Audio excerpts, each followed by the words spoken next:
El asesino del tinte, obsesión, celos y un crimen grabado en Walmart.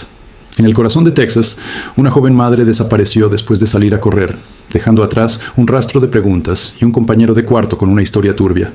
Lo que la policía descubriría no fue solo un crimen de oportunidad, sino un plan meticuloso nacido de una obsesión enfermiza, donde la clave para resolver el misterio no estuvo en la escena del crimen, sino en los pasillos iluminados de un supermercado y en las fibras azules casi imperceptibles que envolvían la verdad. Advertencia: el siguiente contenido está basado en hechos reales.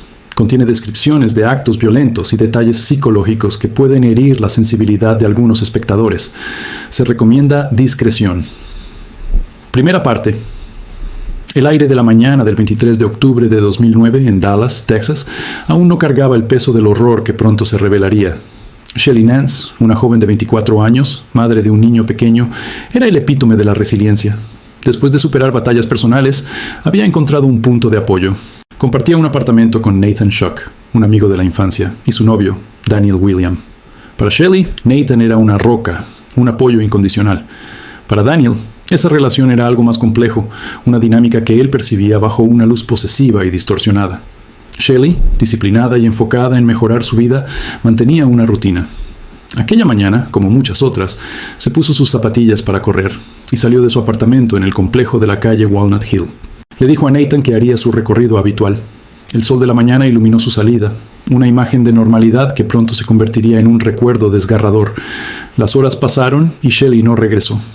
Su ausencia, inicialmente una leve preocupación, se transformó en una ansiedad creciente cuando no respondió a sus teléfonos. Nathan, intranquilo, contactó a amigos y familiares. Nadie sabía nada. Para la tarde, la inquietud se había solidificado en puro terror. Nathan tomó una decisión difícil y llamó a la policía para reportar la desaparición de su amiga. Los agentes del Departamento de Policía de Dallas que recibieron el reporte iniciaron los protocolos habituales para una persona adulta desaparecida. Sin embargo, un detalle en el apartamento pronto hizo sonar alarmas silenciosas.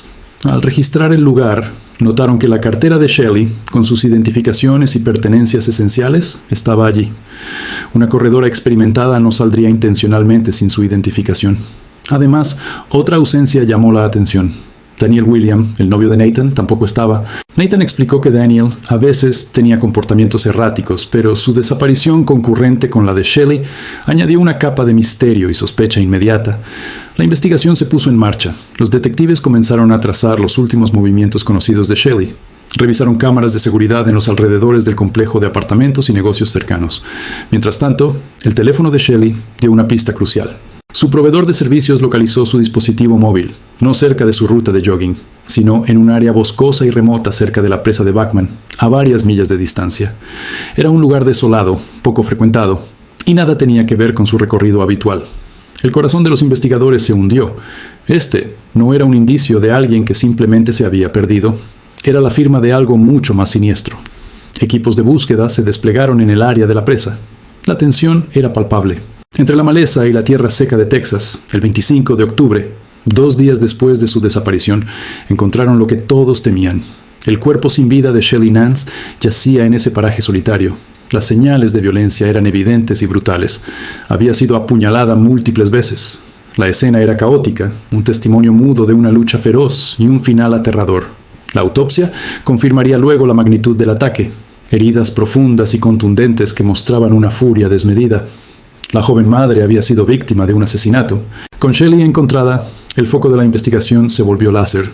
¿Quién querría hacerle daño? Los detectives empezaron a construir un perfil de la víctima. Shelly no tenía enemigos conocidos. Era una persona querida que estaba reconstruyendo su vida. La atención, de manera natural y urgente, se centró en las personas más cercanas a ella, Nathan Schuck, y sobre todo Daniel William, cuya desaparición ahora parecía demasiado coincidente para ser inocente. Nathan, devastado por la pérdida, cooperó plenamente con la policía. A través de sus declaraciones se empezó a dibujar un retrato preocupante de Daniel William. Nathan describió su relación con Daniel como intensa y, en ocasiones, opresiva. Daniel era posesivo, celoso, y parecía depender emocionalmente de Nathan de una manera enfermiza. Nathan reveló que, en las semanas previas al asesinato, Daniel había expresado una animadversión creciente hacia Shelly. La veía como una intrusa, como un obstáculo que se interponía en su relación exclusiva con Nathan. En la mente distorsionada de Daniel, Shelley era la barrera que le impedía tener a Nathan completamente para sí mismo. Estos celos patológicos proporcionaron a los detectives un motivo poderoso, pero un motivo no es una prueba. Necesitaban evidencia física, un hilo que los llevara directamente del crimen al culpable. Y ese hilo, literalmente, apareció en la escena del crimen. Los investigadores forenses, en su minucioso examen del cuerpo de Shelley y la ropa que llevaba puesta, hicieron un descubrimiento crucial: fibras. No eran fibras comunes de la maleza del lugar. Eran fibras sintéticas, de color azul, muy específicas. Parecían provenir de un tipo de guante de uso industrial o doméstico. Alguien, probablemente el asesino, las había usado para no dejar huellas dactilares, y esas fibras se habían desprendido durante la violenta confrontación. Era una pista material prometedora, pero necesitaban un origen. Paralelamente, otro equipo de detectives empezó a rastrear los movimientos de Daniel William. Sabían que había desaparecido. Revisaron cámaras de seguridad de negocios, estaciones de servicio, cualquier lugar por donde pudiera haber pasado. Y fue en el registro de un Walmart, no lejos del apartamento y de la escena del crimen, donde la investigación dio un vuelco decisivo. Las imágenes de video, fechadas el mismo día de la desaparición de Shelley, eran claras. Allí estaba Daniel William, moviéndose por los pasillos con una calma que, en retrospectiva, resultaba espeluznante. Las cámaras lo captaron en la sección de cuidado personal. Sus movimientos fueron metódicos. Tomó una caja de tinte para el cabello. No era una compra casual. Parecía un elemento de un plan. Luego, se dirigió a otra sección y seleccionó un par de guantes. Guantes de un color azul intenso, del tipo que se usa para limpieza pesada o tareas de jardinería. Pagó los artículos y salió del establecimiento. La transacción quedó registrada en un recibo con fecha y hora. La conexión fue instantánea e eléctrica para los investigadores. Las fibras azules halladas en el cuerpo de Shelley y los guantes azules que Daniel William acababa de comprar justo antes del crimen no podían ser una coincidencia. El tinte para el cabello añadía otra capa siniestra al plan. Daniel no solo planeó el asesinato tomando precauciones para no dejar huellas, sino que también intentó alterar su apariencia física después del hecho para evadir la captura. Era la evidencia de una premeditación fría y calculada. Ahora, la policía tenía un motivo sólido: los celos obsesivos, una evidencia física circunstancial poderosa, la coincidencia de las fibras, y un comportamiento sospechoso grabado, la compra de los instrumentos del crimen y un artículo para cambiar de identidad. Daniel William había pasado de ser una persona de interés a ser el principal sospechoso, pero aún no tenían su declaración, ni entendían completamente la secuencia de eventos que lo llevaron de los pasillos de Walmart al paraje desolado de la presa. La cacería humana se intensificó. Se emitió una orden de arresto en su contra. La red se cerraba, pero Daniel había logrado escapar, al menos temporalmente, de Dallas. La pregunta que flotaba en el aire era: ¿dónde estaba escondiéndose y qué más revelarían las pruebas sobre la mente del hombre que, según todas las indicaciones, había eliminado a Shelley Nance para reclamar una relación que solo existía en su obsesión? El caso ya no era un misterio sin resolver, era una persecución. La comunidad estaba conmocionada, la familia de Shelley sumida en un dolor inimaginable, y Nathan Shock, atrapado entre el duelo por su amiga y la horrorosa realidad de que la persona que compartía su hogar era un asesino. La primera parte de esta tragedia culminaba con un sospecho identificado, un móvil establecido y una evidencia física que apuntaba con un dedo acusador. Sin embargo, el proceso para llevar a Daniel William ante la justicia y revelar la totalidad de su plan macabro estaba a punto de entrar en una fase crítica donde cada detalle forense y cada testimonio construirían la narrativa final de un crimen que jamás debería haber sucedido. El aire en la celda del pabellón 27 de la cárcel. La picota espesa, cargado de sudor, desinfectante barato y desesperanza. Es el olor de la condena. Allí, en ese limbo de cemento y rejas, Iván José de la Rosa Gómez intentaba acomodarse a una nueva rutina, la de un procesado por feminicidio agravado. La justicia, fuera de esos muros, giraba sus engranajes con lentitud burocrática. La fiscalía construía su caso con la frialdad del expediente, perfilaciones forenses que reconstruían la trayectoria de cada puñalada, declaraciones grabadas de testigos cuya voz aún temblaba el registro irrefutable de la medida de protección que él había violado para cometer el crimen. Era un dossier contundente. Frente a ello, su defensa legal se movía en el territorio previsible. Intentar encontrar grietas procesales, alargar los términos, quizás buscar una figura de emoción violenta o atenuantes psicológicos. Pero la verdad era una roca. Él estaba allí, en el lugar del crimen, con el arma en la mano y la víctima a sus pies. El peso de la evidencia era aplastante. Mientras tanto, en el mundo exterior, la vida de dos niños se reconfiguraba alrededor de un agujero imposible de llenar. Los hijos de Stephanie, los grandes silenciados de esta tragedia, cargaban con una ausencia que ninguna explicación adulta podría sanar. Su madre, la que los arropaba, los reía, los preparaba para el colegio, había sido borrada del mapa por la mano de su padre. La familia extensa de Stephanie luchaba contra una doble ola, el dolor lacerante de la pérdida y una rabia sorda contra un sistema que les había entregado un certificado de protección que resultó ser papel mojado. Cada vez que un medio mencionaba el caso y repetía, como dato crucial, la víctima tenía medida de protección, era como si les clavaran un cuchillo nuevo. Esa frase era la prueba del engaño colectivo, de la promesa incumplida por el Estado. Dentro de la picota, Iván no era solo un número de interno. En el código no escrito de la prisión, los feminicidas, los que atacan a mujeres y niños, suelen ocupar el escalón más bajo de la jerarquía carcelaria. Son vistos con desprecio, a menudo aislados, blanco potencial de la violencia de otros reclusos que, en su propia lógica distorsionada, buscan imponer una forma de justicia alternativa. Su estadía no sería fácil. Además del peso de su proceso legal, cargaba con el estigma entre rejas y, quizás, con el eco insoportable de sus propios actos.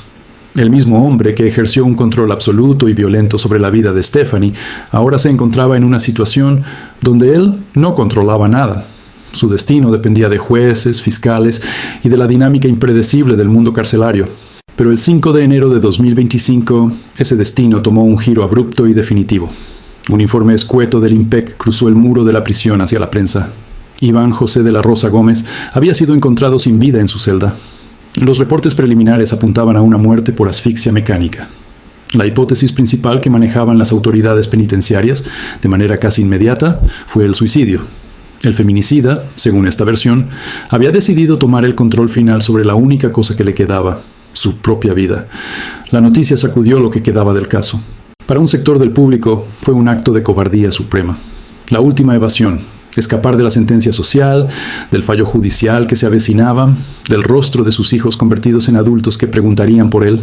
Para otros, especialmente en los círculos cercanos a la memoria de Stephanie, su muerte no trajo consuelo ni justicia, solo complejizó el duelo. La justicia penal, ya de por sí lenta y a menudo percibida como inefectiva, había sido suplantada por un desenlace extrajudicial y sórdido. La posibilidad de un veredicto condenatorio, de una sentencia que nominalmente hiciera pagar al agresor por la ley de la sociedad, se esfumaba. Los hijos de Stephanie no solo perdieron a su madre asesinada por su padre, ahora también perdían la narrativa del castigo legal. El cierre, por imperfecto que hubiera sido, se volvió imposible. Para las organizaciones de derechos humanos y de mujeres, este final puso un foco de luz roja sobre otro eslabón podrido del sistema: las condiciones carcelarias y la negligencia en la custodia. Un hombre acusado de un crimen atroz, con antecedentes de autolesiones, las que él mismo se infringió tras apuñalar a Stephanie, ¿estaba bajo observación especial? ¿Se le realizó una evaluación de riesgo suicida? ¿O simplemente fue arrojado al pabellón general, a la ley de la selva intramuros? El IMPEC anunció una investigación interna, pero la historia reciente de esta entidad está plagada de episodios de hacinamiento, violencia entre reclusos y desidia. La muerte de la Rosa, ya fuera por su propia mano o en circunstancias más oscuras aún por aclarar, exponía la crisis humanitaria al interior de las cárceles colombianas. El mismo Estado que no supo proteger a Stephanie en libertad, tampoco pudo garantizar la custodia básica de su victimario tras las rejas. El caso de Stephanie Barranco. Oquendo se cierra así, no con un punto final, sino con un paréntesis enorme y sangrante. Su memoria queda ligada para siempre a dos fracasos estatales monumentales y consecutivos, el de un mecanismo de protección que fue una burla, y el de un sistema carcelario que no pudo ni siquiera custodiar al agresor hasta su juicio. Su historia es el espejo de miles.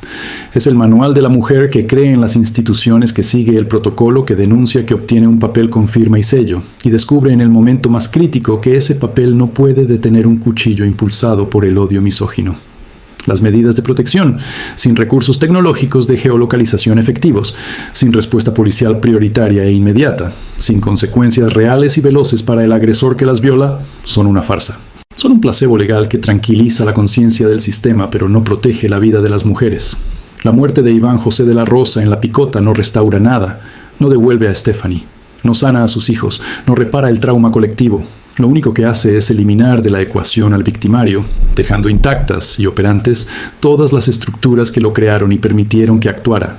La cultura del control masculino, la normalización de la violencia en la pareja, la desconfianza social hacia la palabra de las mujeres, la burocracia lenta e indolente, la precariedad del sistema penitenciario.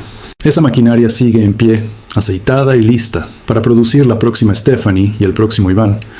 Contar esta historia hasta el final, con esta crudeza, no es un ejercicio de morbo, es un acto de memoria obstinada. Es clavar una estaca en el sitio de la falla y gritar: aquí pasó esto. Aquí, una mujer con nombre, con risa, con hijos y con un documento del Estado fue abandonada a su suerte y asesinada. Aquí, todo falló. Recordar a Stephanie es obligarnos a mirar de frente la inoperancia. Es exigir que una medida de protección sea un escudo activo, con tecnología, protocolos de acción rápida y recursos reales. Es exigir que la justicia no tarde años. Es exigir que las cárceles no sean depósitos de la muerte. Y sobre todo, es un llamado de atención que quema, dirigido a nosotros, los hombres, a callar, a escuchar, a desarmar en nosotros mismos y en nuestros círculos cualquier justificación, cualquier chiste, cualquier patrón de control, a intervenir cuando un amigo habla con posesión de su mujer, a creer sin cuestionar cuando una mujer dice que tiene miedo, a entender que nuestra responsabilidad no empieza después del crimen, condenando al monstruo, empieza mucho antes, previniendo que el monstruo se forme.